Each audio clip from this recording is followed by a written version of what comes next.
乡亲啊，继续来看这个大学分发早起放榜咯。因为考试招生的制度有调整，再加上少子化的冲击，今年的考生是减真多，共有51间的大学，这个学生是招无甜，共搁欠14000多的学生，是来破去年的纪录。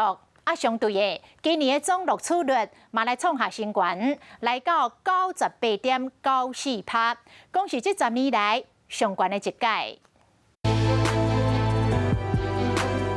金榜题名，你考掉你心内第几名？大学分发日下放榜，因为是08考纲第一年考试招生的新制，加上少子化严重，111年名额有14493个人，占36.83%，和去年总名额2732个人相比，加5倍。总录取率各创新高，98.94%，创下10年来新高。今年报考这个分科考试的测验人数，相对去年减少了11832人哈。今年是108课新课纲的第一次考试啊，而且新秀考招的这个方式有很大的差异哈，因此呢，显著的这个降低非应届学生的这个重考意愿了。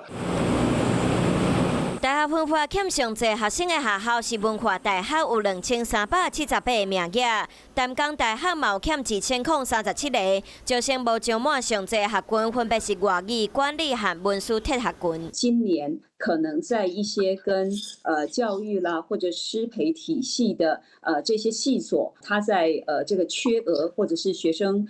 同学把他的志愿数填得比较后面。那因此缺额的现象比较明显的，除了生涯的发展之后，其实是职涯与社会的一个连结性。考试进前爱看考场，看家己坐伫倒一个位；天气热嘛爱看职场，看家己敢会当先占到一个好位置。